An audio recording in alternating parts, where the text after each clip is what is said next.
इन चार लोगों का जन्म व्यर्थ समझना चाहिए। एक बूढ़े पिता की दर्द भरी कहानी।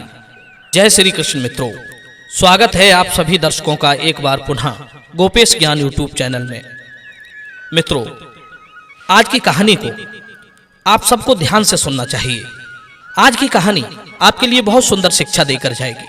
मित्रों, एक बुजुर्ग व्यक्ति था जिसका एक ही बेटा था। लड़का बड़ी मेहनत से अपनी पढ़ाई पूरी कर रहा था। उसने अपने बुजुर्ग पिता से एक दिन कहा, पिताजी, जिस दिन मेरी पढ़ाई पूरी हो उस दिन तुम मुझे एक स्पोर्ट कार गिफ्ट करना। पिता ने कहा, ठीक है बेटे, तुम्हारी पढ़ाई पूरी होने पर मैं तुम्हें एक कार गिफ्ट करूंगा। पिता आर्थिक रूप से इतना मजबूत नहीं था, फिर भी बेटे की खुशी के लिए उसने हां कर दिया। कहते हैं, एक व्यक्ति जब विवाह बंधन में नहीं पड़ता है तब तक तो वो स्वयं के लिए जीता है। विवाह के बाद वो अपनी स्त्री के लिए जीता है, लेकिन जब वो एक पिता बन जाता है तब वो सिर्फ अपने बच्चों के लिए ही जीता है। बच्चों की खुशी को ही अपनी खुशी मानकर खुश होता है। उसके सारे शौक बच्चों के लिए होते हैं। यदि वो बाजार से कोई चीज खरीदता है तो बच्चों को ध्यान में रखकर ही खरीदता है। यदि कभी कुछ खाने का मन हुआ तो बच्चों की याद करके स्वयं नहीं खाता, बल्कि उन्हें लाकर बच्चों को खिला देता है और बच्चों को खाता देखकर स्वयं तृप्त हो जाता है। बेटे को खुश करने के लिए उसने उसे कार देने का वादा किया। लड़के ने भी खूब मेहनत से पढ़ाई की। अंत में उसने अपनी शिक्षा पूरी कर ली। अब उसे इंतजार था कि उसका पिता उसे एक महंगी कार गिफ्ट करेगा। उसे पाने के लिए ही वो वर्षों से इंतजार कर रहा था। उसने अपने पिता से और कोई चीज नहीं मांगी थी। एक दिन उसके बुजुर्ग पिता ने बेटे को अपने कमरे में बुलाया और कहा, बेटे, मुझे तुम पर गर्व है। तुमने खूब मेहनत करके अपनी स्नान तक की पढ़ाई पूरी की है। लो, मैं तुम्हारा उपहार लाया हूं। इतना कहकर बूढ़े पिता ने एक छोटा सा रंगीन उपहार का पैकेट बेटे को पकड़ा दिया। बेटा इस पैकेट को देखकर बहुत निराश हुआ। सोचने लगा, पिता ने मुझसे कहा था कि वो मुझे एक कार गिफ्ट करेंगे, पर ये तो छोटा सा उपहार का पैकेट मुझे दे रहे हैं। उसने दुखी होते हुए उस पैकेट को खोलकर देखा, जिसके अंदर से एक किताब निकली। किताब के ऊपर स्वर्णिम अक्षरों में बेटे का नाम लिखा हुआ था। बेटे को यह उम्मीद नहीं थी कि उसके पिता उसे इतना छोटा गिफ्ट देंगे। वो किताब को देख करके अंदर से टूट गया। उसके सारे सपने टूटकर बिखर गए। वो अपने अंदर के गुस्से को रोक नहीं पाया। वो एकदम से आग बबूला होता हुआ पिता से कहने लगा, तुमने मेरे साथ मजाक किया है। क्या तुम इतने दिनों से मुझे कार का लालच देकर यही किताब देना चाहते थे? इससे पहले कि पिता कुछ कह पाता, लड़का गुस्से से भरा हुआ घर छोड़कर चला गया। उसने फिर कभी पीछे मुड़कर नहीं देखा।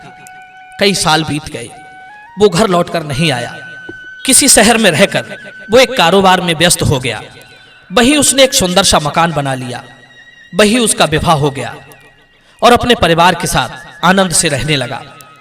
एक दिन उसे अपने पिता की याद आई तो सोचा कि अब तो उसके पिता बहुत बूढ़े हो चुके होंगे, उसे उनके पास जाना चाहिए।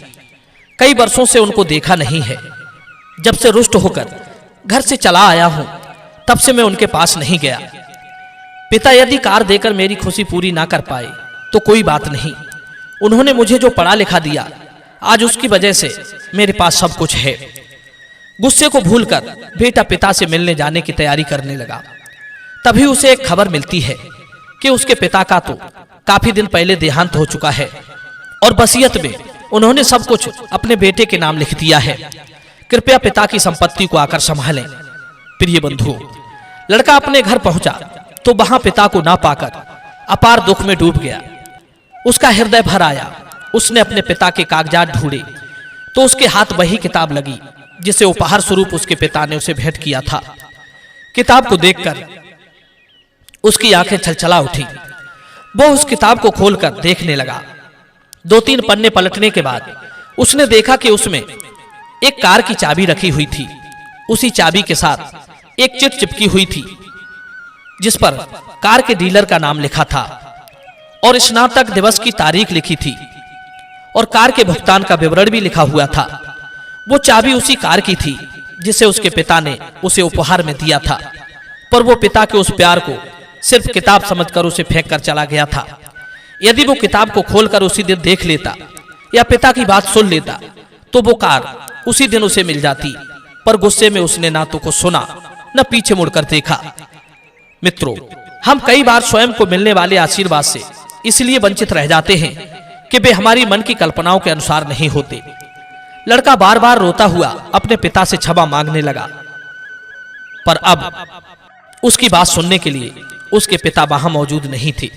मित्रों, कभी कभी हम अपने माता पिता के प्रेम और आशीर्वाद को समझने में भूल कर देते हैं। जिसके जीने का उद्देश्य ही सिर्फ संतान हो, वो अपने बच्चों को निराश क्यों करेगा। जिसकी हर खुशी बच्चों में बसती हो, वो आपकी खुशी काटकर किसी और को तो नहीं देगा। जिसके सपने सिर्फ अपने बच्चों के अच्छे भविष्य के लिए हों, वो तुम्हें निराश क्यों करेंगे। दुनिया के हर बेटा बेटियों को ये बात समझनी चाहिए, जिसने अपना जीवन जिया आपकी खुशी के लिए, वही संतान उन्हें अकेला छोड़कर चली जाती है। उम्र के जिस पड़ाव में उन्हें आपके सहारे की जरूरत पड़ती है, आप उस उम्र में उनके पास ही नहीं होते। इतने खुदगर्ज तो ना बनो। एक कुत्ते के बच्चों को यदि हम बचपन से पालते हैं तो इतनी बात तो वो भी ध्यान रखता है कि मुश्किल वक्त में वो अपने स्वामी के साथ होता है, दुख सुख में वो उसका साथ नहीं छोड़ता, वो भी अपने ऋण को चुकाने का भरसक प्रयास करता है। पर इंसान के बच्चों, तुम उस कुत्ते के बच्चे से भी गए गुजरे हो क्या? जो माँ बाप जीवन भर आपकी खुशियां पूरी करते करते बूढ़े हो गए, अब आप उन्हें अकेला छोड़कर अलग रहने लगे, यही खुदगर्जी है। जो बात पशु पक्षी भी अच्छी तरह से समझ लेते हैं, उसे इंसान ठीक से क्यों नहीं समझ पाता। बंधुओं, कहते हैं दुनिया में ऐसे 4 लोगों का जन्म लेना व्यर्थ कहलाता है। पहला, कुपुत्रों का जन्म व्यर्थ समझना चाहिए। कुपुत्र का होना और जंगल में एक सूखे पेड़ का होना बराबर समझना चाहिए।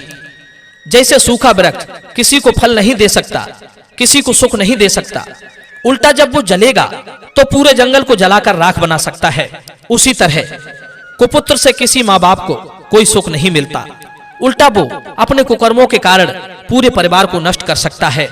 इसीलिए कुपुत्रों का जन्म लेना व्यर्थ कहलाता है। दूसरा, जो धर्म से बहिष्कृत हो गए हो, उनका जन्म भी व्यर्थ समझना चाहिए। कहते हैं जो धर्म को नहीं जानता वो पशुओं से भी गया गुजरा होता है। ऐसा मनुष्य सिर्फ दूसरों को दुख देने के लिए ही पैदा होता है। जो किसी के काम ना आए, किसी को सुख ना पहुंचा सके, उसका ना होना ही ठीक है। तीसरा, जो पुरुष सदैव पर स्त्रियों में आसक्त रहता हो, उसका जन्म भी व्यर्थ समझना चाहिए। ऐसा पुरुष मान मर्यादा, धर्म, अहिंसा को नहीं समझता, वो अपने कर्तव्यों को भुला देता है, अपने आदर्शों को भूल जाता है, वो अपनी नैतिक जिम्मेदारियों को भूल जाता है। उसका पतन तो होता ही है, साथ में उससे संबंधित लोग भी अपमानित होते रहते हैं। चौथा, जो बूढ़े माँ बाप को छोड़कर अकेले रहने चले जाते हैं, उनका पैदा होना भी व्यर्थ समझना चाहिए। जिस माँ बाप ने उनके पैदा होने से लेकर जवान होने तक दुख उठाए, वो यदि उनके दुख दर्द को ना समझ सका तो उसका धरती पर जन्म लेना व्यर्थ है। उससे बड़ा कोई दुष्ट नहीं होता। माता पिता की उत्तम संतानें वही होती हैं जो अपने माता पिता का पद सचमुच देवताओं से भी बढ़कर मानते हैं। जो पुत्र ये सोचकर चलते हैं कि हमने भगवान को तो नहीं देखा, लेकिन हमने अपने माता पिता को साकार रूप में जरूर देखा है, हमारे माता पिता ही हमारे भगवान हैं। बचपन से लेकर जवानी तक हर संकट की घड़ी में वे हमारे साथ खड़े रहे। वे सदैव आपके लिए हितकारी वचन बोलते हैं, हित भरी सलाह देते हैं। मित्रों, याद रखना, आपके माता पिता से बड़ा कोई आपका हितैषी नहीं हो सकता। यदि इस कहानी से आपने कुछ सीख ली हो तो वीडियो को लाइक करना और कमेंट में अपनी राय देना। मिलते हैं अगली बार नई चर्चा में, नई वीडियो में। आप सभी का बहुत बहुत धन्यवाद। जय श्री कृष्ण।